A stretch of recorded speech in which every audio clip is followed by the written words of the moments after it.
Hugo, face à Mélisande, c'est un tacle ou c'est un éloge? On y va sur le site L'Équipe. Président, à vous de jouer. Alors, juste une petite parenthèse sur la conclusion de Mélisande.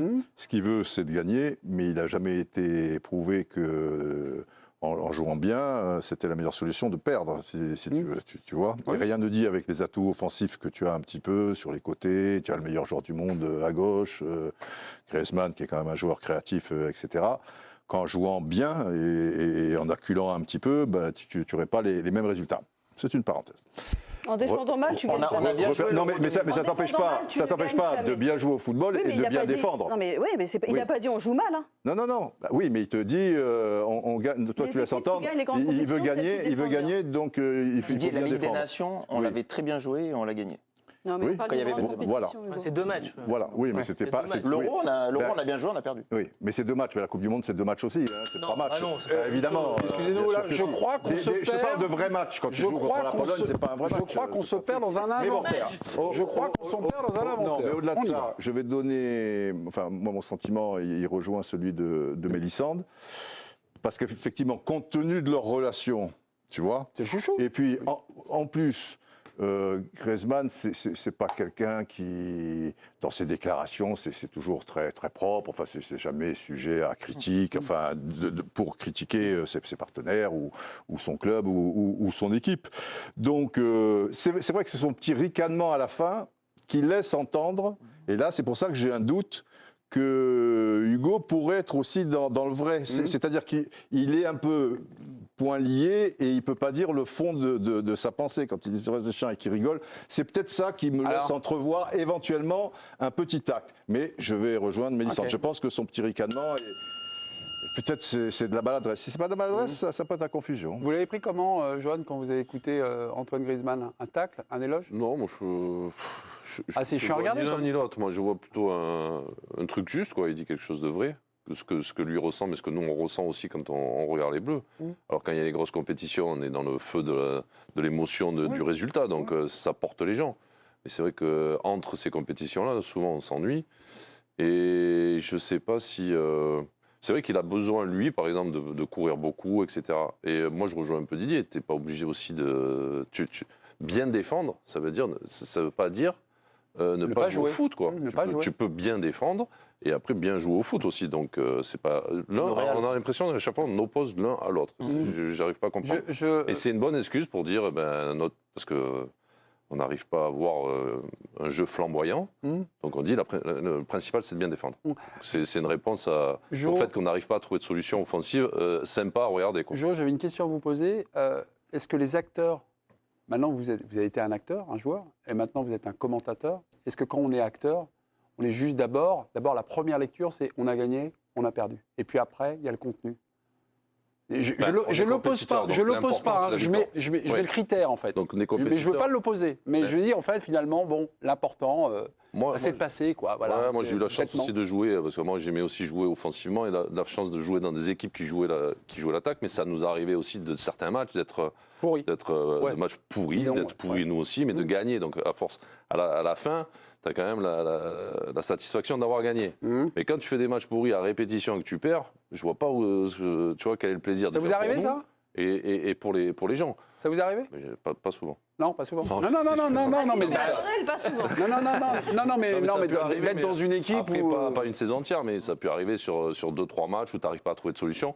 Mais à l'époque, on recherchait justement des solutions pour remporter les matchs et c'était pas forcément uniquement de savoir bien défendre. C'était aussi trouver des solutions offensivement pour pouvoir essayer de mettre un but de plus que l'adversaire. J'ai 2 petites choses à vous dire. Après, il y a des cultures différentes aussi. Si je joue en France, en Italie, en Allemagne, par exemple, il y a une grosse différence entre la philosophie italienne et allemande dans les années 2000. C'était complètement différent. Les Italiens, il fallait qu'on prenne un but de moins. Un but de moins que l'adversaire. Ça vous avait surpris, Les Allemands, c'est un but de plus. Donc, tu as une philosophie différente. J'ai un petit truc à vous montrer. C'était une rencontre proposée donc, par France Football en 2011 entre Jean-Claude Seudo et Didier Deschamps. Jean-Claude Seudo, donc entraîneur iconique du FC Nantes, qui a formé Didier Deschamps. Lui, c'est un but de plus. Et, oui, un but de plus. Deschamps, c'est plutôt un but de moins. Et alors, il y a un petit dialogue qu'on vous a retranscrit. Regardez, Jean-Claude Seudo nous dit à Didier, le match se gagne au milieu. Car pour prouver le bon jeu, seuls les gens du milieu en sont capables. Ils animent, ils inspirent. Plus tu possèdes ce type de joueur, plus tu peux espérer gagner, au moins dans la durée. Moi, je ne pense pas qu'un match, pareil, se gagne au milieu. Il y a les deux zones. Dans le football aujourd'hui, si tu as un grand gardien et un grand attaquant, tu n'es pas loin d'avoir gagné. Bien sûr, il ne faut pas avoir des brels au milieu. Et Jean-Claude Suedo dit, non, je suis pas d'accord. Ouais, je suis pas d'accord. Pas d'accord. Donc finalement, Didier Deschamps qui a parlé hier en conférence de Mais presse. il y a un truc important vraiment la différence qu'ils font tous les deux, je pense que les deux peuvent avoir raison. Oui, c'est ça. Suedo, il parle dans la durée. Et c'est vrai que sur la durée d'un championnat, la manière de jouer par exemple de City, avec vraiment un milieu qui domine, etc., ça apporte plus de garanties pour gagner un championnat. Didier, ça mais fait sur depuis 2012 qu'il est là. Non, mais vous voyez. Oui, mais Didier Deschamps, là où brille l'équipe de France, c'est vraiment sur les grandes compétitions, avec des matchs à élimination directe. Et effectivement, on a vu aussi le Real de Courtois et Benzema, qui n'avait pas forcément un jeu flamboyant aussi, qui a gagné la Ligue des Champions. En fait, avec Kroos, Modric au milieu. Non, mais bien sûr. Mais oui, mais l'équipe de France, il n'y a pas non plus des. Comme dit Suedo, il n'y a pas des brels au milieu. Oui, mais après, c'est là, pas les mêmes Griezmann qui compétitions. nous dit ça quand même, qui dit on se fait chier devant les Bleus, c'est quand même le joueur le plus technique et celui qui nous donne le plus d'émotions et qui est le plus créatif de cette équipe. Donc c'est pas Didier, il insiste souvent. Deschamps, c'est vraiment la réponse italienne. C'est-à-dire que l'esprit italien, c'était ça. Zone de vérité. Bon gardien et être réaliste dans les deux zones, dans les deux championnats. C'est que Deschamps, en fait, il a fait rentrer cette idée-là dans la tête des joueurs. Et ils sont tous alignés. Griezmann, il joue à l'Atlético depuis 10 ans. Ouais. Non, mais l'Atlético, ça joue plus comme il y a 10 ans. Non, mais ils ont fait leurs meilleurs résultats. Quand ils faisaient les demi-finales de Ligue des Champions, c'était une équipe ils ont quand même cette culture. Exclusivement. Si ça avait été un tacle depuis, ça fait 10 ans qu'il est en équipe de France, je pense que ça fait un moment est-ce qu'on peut soumis cette idée. Est-ce qu'on peut dire évidemment que Griezmann, il va pas aller poser un tacle à son sélectionneur qu'il adore. Est-ce qu'on peut considérer que ce qu'il dit, même si c'est pas un tacle dans l'intention, ça fait quand même du mal à Deschamps, une critique, voilà. C'est ça que je voulais dire. C'est que il n'a pas l'intention de tacler Deschamps, mais au final, il le tacle, parce que c'est le premier joueur, depuis que Deschamps est là, depuis 12 ans, qui dit un truc pareil. Et en plus, ça vient de la bouche du seul joueur qui est créatif. Et un peu en ricanant, sous-entendu, je vous comprends. Enfin, non, mais en même temps, ça fait quand même... on ne dit pas que l'équipe de France, c'est une équipe flamboyante, hein, non. On répète régulièrement qu'on s'ennuie un peu à regarder. Oui, mais ça c'est nous. Donc il dit, oui, mais il dit en fait un truc basique. Une évidence qu'on a déjà entendu 40 milliards de fois. On n'a jamais entendu dans la bouche d'un joueur. Oui, mais c'est un joueur qui le dit. C'est quand même pas pareil. Si c'est un jeu non, c'est qu'il n'est pas dupe, quoi. Si c'est un jeu chiant à regarder, est-ce que c'est un jeu chiant à affronter? La réponse de Lionel Scaloni. Lionel Scaloni, entraîneur et sélectionneur de l'Argentine, qui a donné une interview cette saison ou cette année, en février, le 5 février 2024 à France Football. Et il refait la finale. Et il refait avec toutes les indications qu'il avait dit aux joueurs. Même lorsqu'elle semble endormie, la France a toujours cette faculté à créer le danger en une fraction de seconde. J'avais prévenu les joueurs. 1 minute avant le pénalty, qui permet à la France de revenir à 1-2, on faisait tourner le ballon, le public a commencé à lancer des olé, olé. Je n'aimais pas ça, j'avais une sensation étrange. Bing, penalty, Mbappé, 1-2. Et là, ce que je sous-entends, c'est qu'en une poignée de secondes, nous dit Lionel Scaloni, c'est plus le même match. Je me suis retourné, j'ai dit à Pablo Aimar, son adjoint, tu vois ce que je t'avais dit, cette équipe n'a pas besoin de grand-chose pour marquer. Boum, 2 partout, doublé d'Mbappé. Mbappé s'est appuyé sur Marcus Thuram et il a marqué un but spectaculaire, l'un des plus beaux en finale de la Coupe du Monde. Ils n'ont eu besoin que de 4 passes pour conclure. Quel golasso!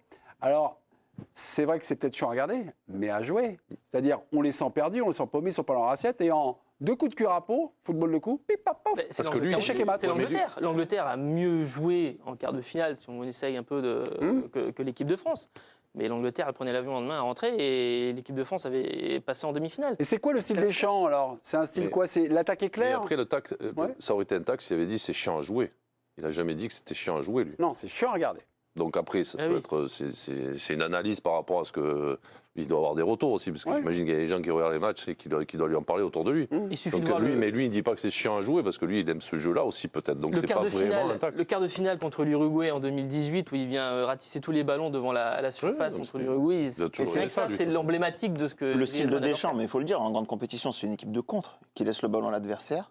Et qui essaye de créer beaucoup d'espace dans le dos des adversaires pour jouer sur ses qualités. Il le dira jamais, ça. Non, il le dira jamais, mais la Coupe du Monde 2022, c'est le Maroc qui passe face à l'Espagne et face au Portugal avec 25% de possession et qui se retrouve à jouer contre la France en ayant la possession. C'était quand même hallucinant. Ouais, c'est vrai. Et c'est là qu'ils perdent. Voilà, comme quoi Deschamps a fait ce qu'il fallait pour gagner, parce qu'il savait qu'il fallait jouer comme ça. Je me souviens d'un débrief de Deschamps dans France Foot qui avait refait le 8e de finale France-Argentine en 2018. Lui avait dit aux joueurs de jouer plus haut. Et ce que nous dit Deschamps, est-ce que confie les joueurs à Deschamps pendant le match? Il dit non, coach, on se sent mieux un peu plus bas. Et lui, il n'était pas d'accord, mais finalement, après, il a dit OK, bon, bah, maintenant, c'est les joueurs qui font le jeu. Si vous vous sentez plus bas, mais ce n'était pas son intention. Mais parce que sur un terrain, c'est toujours plus facile de jouer bas. Il y a moins d'espace à fermer, il y a plus d'espace quand on récupère le ballon. Donc en fait, ça dépend pour qui. Hein. Mais avec les joueurs du profil de l'équipe de France. Oui, mais avec l'équipe de France, il s'appuie sur les 3 flèches de devant. Mais ça a été le problème aussi contre la Suisse, quand ils mènent 3-1, non? Il y a eu cette discussion aussi. Oui. Les joueurs voulaient jouer, puis ou c'était inversement. Ou... Ah bah là Deschamps avait dit... Ils ont vraiment bien joué. Non, là Deschamps avait dit de fermer. Là, Deschamps avait dit de fermer. Et Pogba voulait ouvrir. Voilà, donc il y a eu un échange. Et de toute façon, depuis cet Euro 2021, tu es sur le chantier de la défense. Parce qu'à l'Euro, tu prends 6 buts en 4 matchs, et c'est la seule compétition où finalement, Deschamps se laisse un peu aspirer par ce côté offensif. Parce qu'on faisait monter avec Benzema, avec Mbappé, avec Griezmann, etc. Un petit peu un déséquilibre de cette équipe et qui perd cette force sur l'assise défensive. Et en 2022, tu te retrouves dans un schéma qui est un peu différent où tu joues encore à 5 sur le rassemblement de septembre et tu es très fragilisé, tu fais de très mauvais matchs, pas de préparation puisque c'était de la Ligue des Nations, mais que tu perds, notamment au Danemark, c'est un match catastrophique. Et ensuite tu commences avec une défense à 4 où tu as Upamecano ou Konaté qui font leur première phase finale de Coupe du Monde et qui sont totalement novices. Et puis devant, tu as un peu de magie. Et en fait, c'est le constat que fait le staff de l'équipe de France pendant la compétition, c'est de dire derrière, ça tiendra comme ça tiendra. Mais devant, on a toujours la possibilité aussi, parce que Mbappé était très bien, que Giroud marquait, et que tu pouvais créer quelque chose. Mais ça fait quand même les 2 dernières compétitions où, d'un point de vue défensif, t'es quand même pas... t'as pas totalement retrouvé peut-être l'assise défensive que tu avais auparavant. Mbappé, il a l'image du style et de ce que nous décrit Scaloni. D'ailleurs, absent, mais fulgurant. Absent, mais fulgurant, efficace. Voilà. C'est ce que nous décrivait Scaloni dans ce qu'il nous a raconté dans France Foot. Bon, on aura l'occasion, évidemment, de reparler du style de jeu. Varane était un joueur extraordinaire aussi. Une fois qu'ils sont plus là, qu'on s'en aperçoit, Nico. Défensivement, mais on a perdu un joueur qui était quand même d'une qualité rare.